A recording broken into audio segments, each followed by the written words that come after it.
حالت قیام میں جب انسان نماز کے لیے کھڑا ہو تو اس کے دونوں قدم کے درمیان کتنا فاصلہ ہونا چاہیے؟ تو مردوں کا مسئلہ الگ ہے خواتین کے مسئلے سے۔ عام طور پر جو مصلے بنائے جاتے ہیں، چاہے وہ چائنا سے آتے ہیں اور ترکی سے آتے ہیں یا سعودیہ سے آتے ہیں، وہ عام طور پر برادران کے عنوان سے بنائے جاتے ہیں۔ یہ ان کے یہاں اپنے دونوں قدم کھول کر کھڑے ہونا مستحب ہے۔ اس طرح کے ساتھ والے کے جو پاؤں کی چھوٹی انگلی ہے اس سے نمازی اپنے پاؤں کی چھوٹی انگلی کو مس کرے، یہ ان کے کنیکشن کہلاتا ہے جماعت کا۔ ہمارے فقہی مسائل کے اعتبار سے خواتین کے لیے تو بہتر ہے، مستحب ہے کہ اپنے دونوں پاؤں ملا کے رکھیں۔ ان کے حجاب کے اعتبار سے یہ ان کے قدموں کا حکم ہے، اور مردوں کے لیے ان کے قدموں کے درمیان فاصلہ ہونا چاہیے۔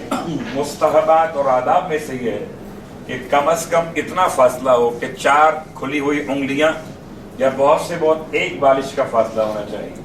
بہت زیادہ اپنے دونوں قدم کھول کے کھڑے ہونا جو ہے وہ نامناسب بھی لگتا ہے اور شرعاً مستحب بھی نہیں ہے۔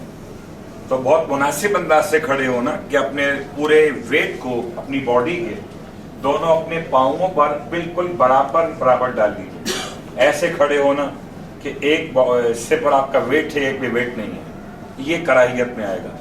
بلکہ ایسے کھڑے ہونا کہ انسان کے دونوں قدموں پر اس کا ویٹ موجود ہے، اور تقریباً درمیان میں اس کی اپنی ہاتھ کی کھلی ہوئی 4 انگلیاں یا 1 بالش، بہت سے بہت فاصلہ ہو سکتا ہے۔ مستحبات حالت قیام۔ کوئی اور سوال کسی کا ہو؟ جماعت میں سب ضروری ہے جی، نماز جو جماعت ہو رہی ہے جس طرح، تو تمام کو ایک جیسے پیشوا کے پیچھے تمام کو لائن میں کھڑا ہونا ضروری ہے اس طرح؟ حالت نماز میں جب جماعت ہو رہی ہو تو شکل جماعت کے آداب یہ ہیں کہ ایک ساتھ کھڑے ہوں اس طرح سے کہ شانے سے شانہ ملا ہوا ہو، تاکہ جماعت کا حسن برقرار ہو جائے۔ اگر کوئی آگے پیچھے کھڑا ہو گیا ہے تو نماز باطل تو نہیں ہے، البتہ اس نے ایک ثواب کو ضائع کیا، نماز باطل نہیں۔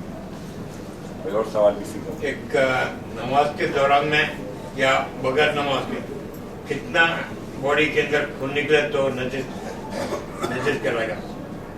کتنا خون انسان کی باڈی پہ لگا ہوا ہو تو نجس کہلائے گا؟ نجس تو ہر خون ہے، والا اس کا ایک قطرہ ہی نہ ہو، کم ہو یا زیادہ ہو۔ ہاں نجس تو ہے خون، کم ہو یا زیادہ، بس حالت نماز میں کتنا خون معاف ہے کہ اس کے ہوتے ہوئے آپ نماز بھی پڑھ سکتے ہیں، وہ مسئلہ تو نماز کے عنوان میں آئے گا۔ البتہ یہ کہنا کہ خون کتنا نکلے تو نجس ہوگا، یہ غالباً جملہ نامکمل ہے۔ خون بہرحال 1 قطرہ ہی کیوں نہ ہو نجس ہے۔ البتہ اگر نماز پڑھنے والے ہیں تو پھر آپ کو خیال کرنا پڑے گا کہ خون کم از کم کتنی مقدار میں ہو تو معاف رہتا ہے، اس سے بڑھ جائے تو پھر نماز نہیں پڑھ سکتے جب تک کہ پاک نہ کریں۔ تو 1 درہم، ایک چھوٹا سکہ، یعنی یوں کہہ لیجیے کہ درمیان میں انسان کسی ایسے سکے کو رکھے اپنی ہتھیلی پر کہ بالکل اس کی گہرائی میں آ جائے، اس سکے کے بعد سمجھانے کے لیے، نہ کہ ناپ تول، سمجھانے کے لیے، اس سے اگر زیادہ ہو گیا تو وہ خون معاف نہیں ہے۔ اس سے برابر ہوا یا اس سے کم ہوا تو حالت نماز میں، اس کا مطلب یہ ہرگز نہیں ہے کہ انسان خون کو رکھ کر نماز پڑھے، نہیں۔ اگر آپ کو معلوم نہیں ہو سکتا اور آپ نے خون کے ساتھ نماز پڑھ لی تو خون تھا کتنا وہ معاف ہوگا۔ اگر مجھے معلوم خون نکل رہا ہے، میرے پاس وقت بھی نماز کا باقی ہے، تو میں پہلے سے پاک کروں گا پھر نماز پڑھوں گا۔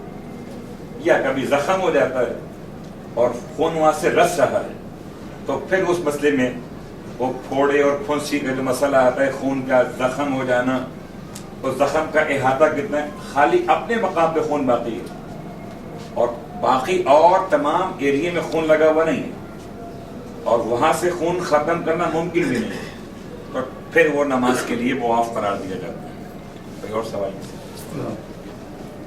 پلر بیچ میں اگر آتا ہے تو کنیکشن، یہ پلر